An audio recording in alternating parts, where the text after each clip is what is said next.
Like, it is a basketball play, and an Angel goes flying. Angel gets hit, in fairness, and she just flies. And then jumps up and tries to go at her. She tries to charge her down while Caitlin walks away. Like, it's nothing. It's absolutely... Angel, can you take us through the flagrant foul from your perspective? Just what you saw in that play, how you interpreted what happened.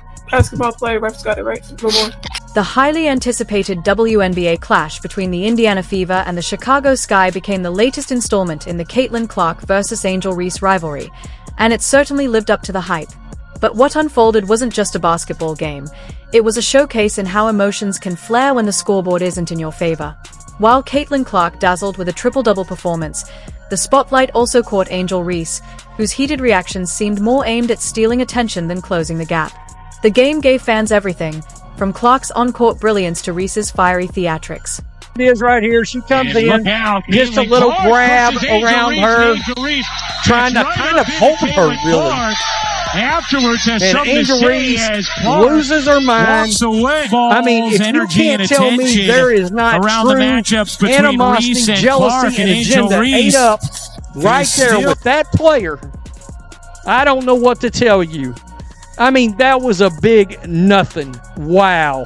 The Indiana Fever is steamrolling the Chicago Sky in what can only be described as a hardwood demolition derby, wrapping up with a lopsided 93-58 final score.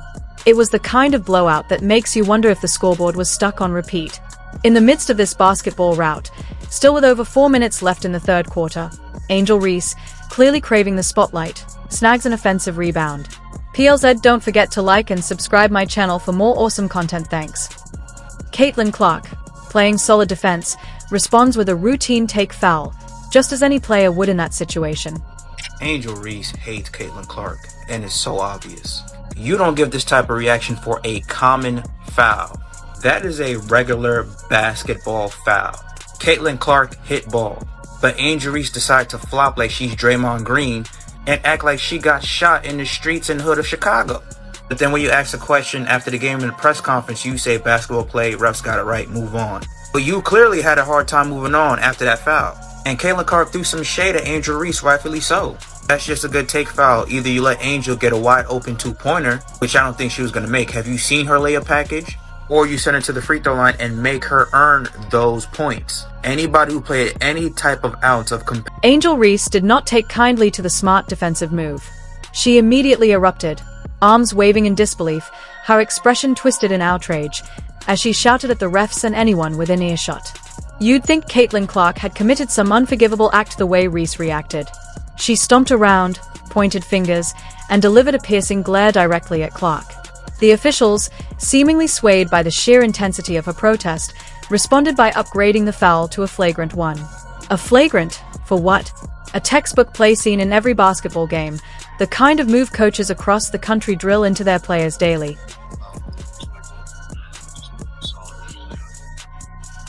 Basketball play, refs got it right. Move on. She just said basketball play, refs got it right. She could have, like, it could have been worded worse. It could have been worded worse. And it was the same thing as she said, basketball play, when she clocked Caitlin Clark in the head. And again, I stand by this. I don't think Angel Reese last year intentionally smacked Caitlin Clark in the head, because at that stage in the year, Angel Reese had gone like 15 games without getting a single block. If Angel Reese tried to hit Caitlin Clark in the head, she... Picture this, Caitlin Clark, the rookie who's not just playing basketball but transforming the entire landscape of the women's game, filling arenas, and bringing new fans to the WNBA, makes a routine, by-the-book defensive play. And Angel Reese? She reacts like she's gunning for a role in a daytime drama. She launches herself toward Clark with a kind of theatrical energy better suited for a stage than a court, charging at the rookie with a fury that, quite frankly, would have been better spent trying to prevent her team from getting thoroughly outclassed on the scoreboard. Because of me, too. I want y'all to realize that. Now, I've heard a lot of people say that I or others have made Angel Reese the villain. Did you not just hear herself call herself the bad guy? She called herself the villain. I'm not making her the villain. She's making herself the villain. And guess who her eyes are on at all times? Caitlin Clark. There's an image from this opening game when Caitlin Clark hits a beautiful fadeaway three-pointer. And the camera pans to Angel Reese, and you would have thought she saw the devil. If you're enjoying this, don't forget to subscribe. Now, let's talk about how Caitlin Clark handled the moment. Just like she did when LSU beat Iowa in the NCAA championship and Angel Reese taunted her with the now infamous "you can't see me" gesture. Clark didn't flinch then, and she didn't now. No drama. No retaliation. Just quiet composure. She turned and walked away like someone leaving a one-star Yelp review, calm, unimpressed, and ready to move on. While Angel Reese was busy crafting her highlight reel for best overreaction in a supporting role, Caitlin Clark went to work, dropping a triple-double in her first regular season WNBA game. 20 points, 10 rebounds, and 10 assists. That's not just making a statement, it's bringing a bazooka to a knife fight. And Reese? She finished with 12 points on a rough 5 of 14 shooting night, just 35% from the field. If you're doing the math. She did haul in 17 rebounds, which sounds impressive, until you remember both teams were clanking shots left and right while she was on the floor. That's like showing up to a hurricane with an umbrella. Sure, it helps a little, but you're still getting completely blown away. Folks, this was crazy. Caitlin Clark recorded the first triple-double in a season opener in WNBA history, but are you surprised? Because I'm not. I have to say, there was a couple days when I was thinking, you know what, this guy might be a little difficult with like how scrappy they could be, but then I woke up today and for some reason I had like zero hesitation and full confidence in the Indiana Fever. Venom and I went live, we were talking about it before the game, and I was just like, nope. But here's where it gets really interesting. After all the on-court drama, the shouting, the charging, the theatrics, what does Angel Reese say when the game's over, the cameras are rolling, and the microphones are live? Let's not make it something that it's not, she says. Basketball play. Refs got it right. Wait, what? This from the same Angel Reese who moments earlier turned a routine foul into a full-blown Game of Thrones-style meltdown? The same player who had to be physically held back by her teammates? Now she's suddenly calm, collected, and playing it cool? Let me translate for those not fluent in post-game spin. I realized I overreacted on national television while we were getting blown out, so now I'm walking it back to save face. And that, right there, is the core difference between Caitlin Clark and Angel Reese. One keeps her poise and lets her game do the talking. The other rewrites the narrative depending on where the camera is pointed.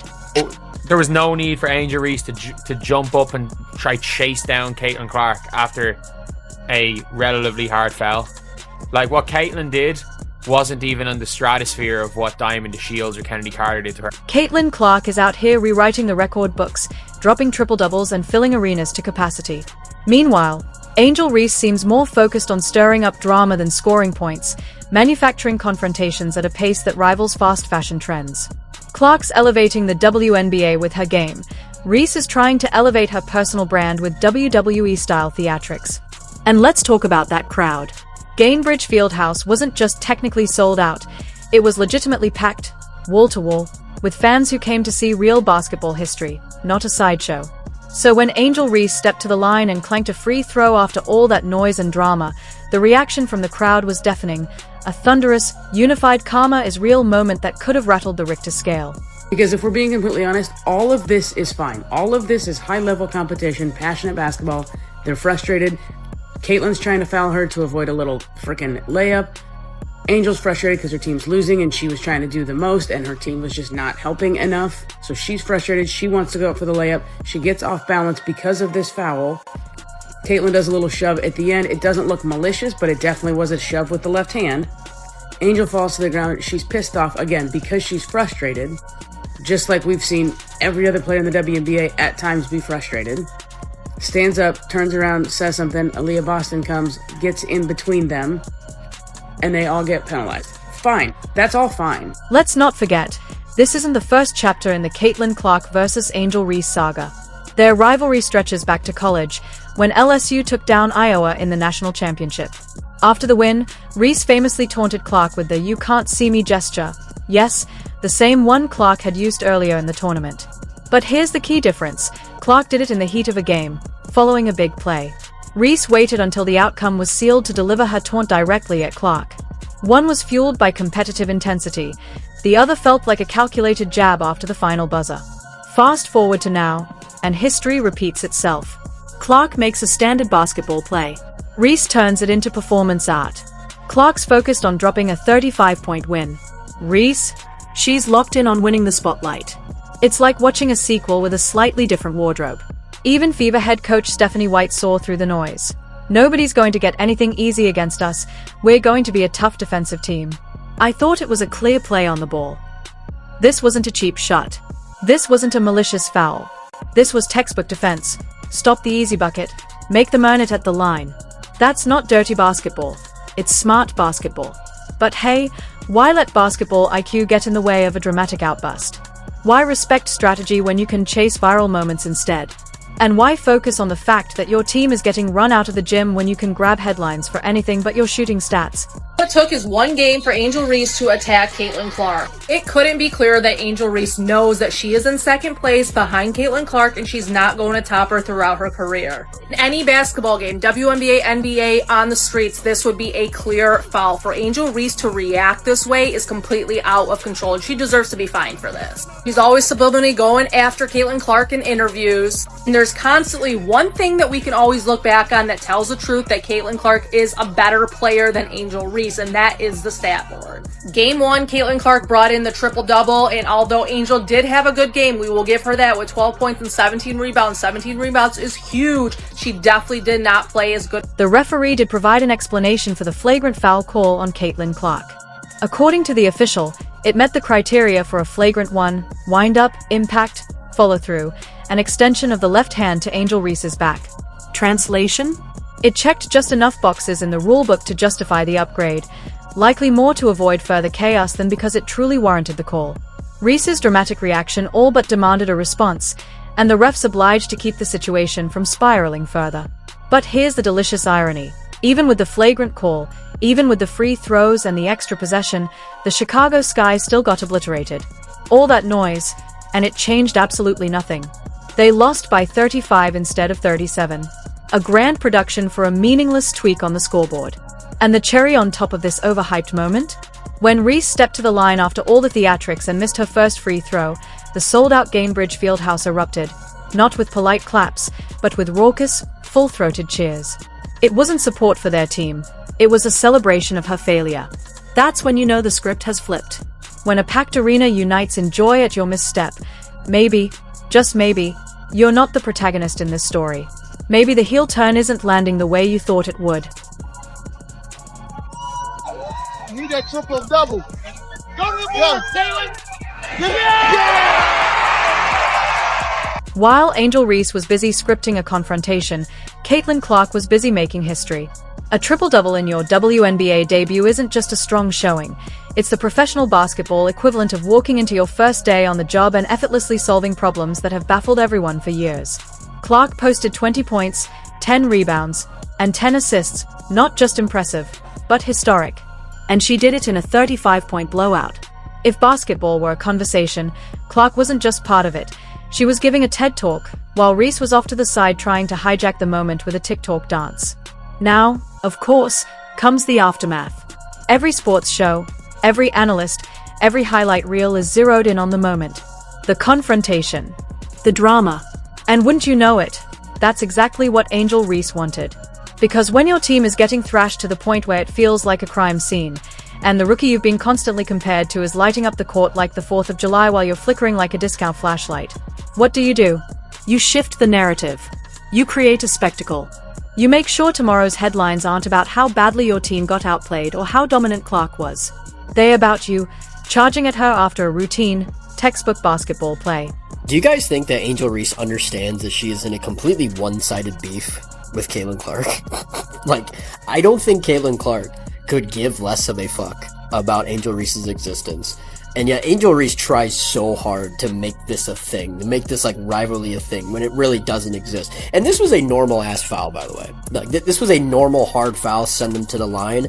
And I mean, Angel Reese flops the shit out of this. I mean, look at her flail her arm, and look at Caitlin Clark's arm. It's not even whatever. And then Angel Reese is trying to get into like her face after this foul, and yet Caitlin Clark is just walking away. she just turns around and walks away. as if it's a normal foul, which it was. And yeah, Angel Reese, you could read her lips. She was like saying, she's trying to fight, bro. She's trying to fight. And it's like, I genuinely don't think Caitlin Clark could care less about you. She does not care about your like you are in a one-sided beef. It is all in your head, Angel. This rivalry that you think is you are not on the same level. And I don't think she cares in any capacity. I wish I could be as delulu as you, because what you think is a rivalry in your head just doesn't exist. This is strategic drama. It's calculated conflict. The basketball equivalent of a politician throwing out an outrageous soundbite when the polls start tanking. When the stats and metrics don't favor you, switch gears and deploy the drama metrics instead. We've seen this before. When Angel Reese can't win on the court, she makes sure to win the post-game narrative. When the scoreboard isn't in her favor, she grabs the spotlight by any means necessary. When basketball itself won't shine a light on her, she creates one herself. But the most revealing part of this whole saga? Caitlin Clark's response. No dramatic speeches. No Twitter clapbacks ready to go. Just a simple, straightforward statement. It was just a good basketball play. I'm not sure what the refs saw to upgrade it. That's up to their discretion. And then the key line. I wasn't trying to do anything malicious. That's not the type of player I am. Sitting in the third quarter of this basketball game, and it's already a heated situation. Caitlin Clark and Indiana Fever is currently putting the beats on the Chicago Sky, and I'm telling you right now, Angel Reese is furious because she wants to make it her business to beat Caitlin Clark this year, and I'm telling you right now, it's not even close. Caitlin Clark hitting logo threes, looking like young stuff. And that, ladies and gentlemen, is the difference. One player zeroes in on basketball. The other focuses on the basketball theater. One lets her game do the talking. The other makes sure her reactions dominate the headlines. At the end of the day, the scoreboard told the real story. Indiana Fever 93, Chicago Sky 58, a 35-point blowout. That should have been the headline. Caitlin Clark's triple-double should have been the only story. But thanks to Angel Reese's dramatic performance, her audition for most over-the-top reaction to a routine play, we got a subplot that almost stole the spotlight. A manufactured moment crafted to make sure Reese's name would be mentioned alongside Clark's in every headline, every tweet, every highlight reel. And maybe that's the real win Angel was after all along. Not the one on the scoreboard, because that battle was lost early, but the victory in the attention game, where even a 35-point loss can be spun as a win if you're trending for all the wrong reasons. Yo, Caitlin Clark, she did it. She signed my autograph. My life is complete. Here's his reaper. As this WNBA season unfolds, keep in mind what you saw today. Sometimes, the most calculated moves don't happen on the court during the game.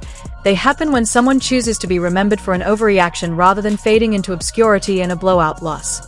Remember that while Caitlin Clark is busy transforming women's basketball with her skill and poise, others are scrambling to stay relevant by turning routine plays into theatrical spectacles. While one player is raising the level of the game, another is raising the drama surrounding it. The Indiana Fever didn't just beat the Chicago Sky yesterday. Caitlin Clark didn't just outplay Angel Reese. Class didn't just triumph over chaos. What we witnessed was the difference between a player who strives for greatness and a player who just wants to be noticed. And ironically, in trying so hard to be seen, Angel Reese revealed exactly who she really is.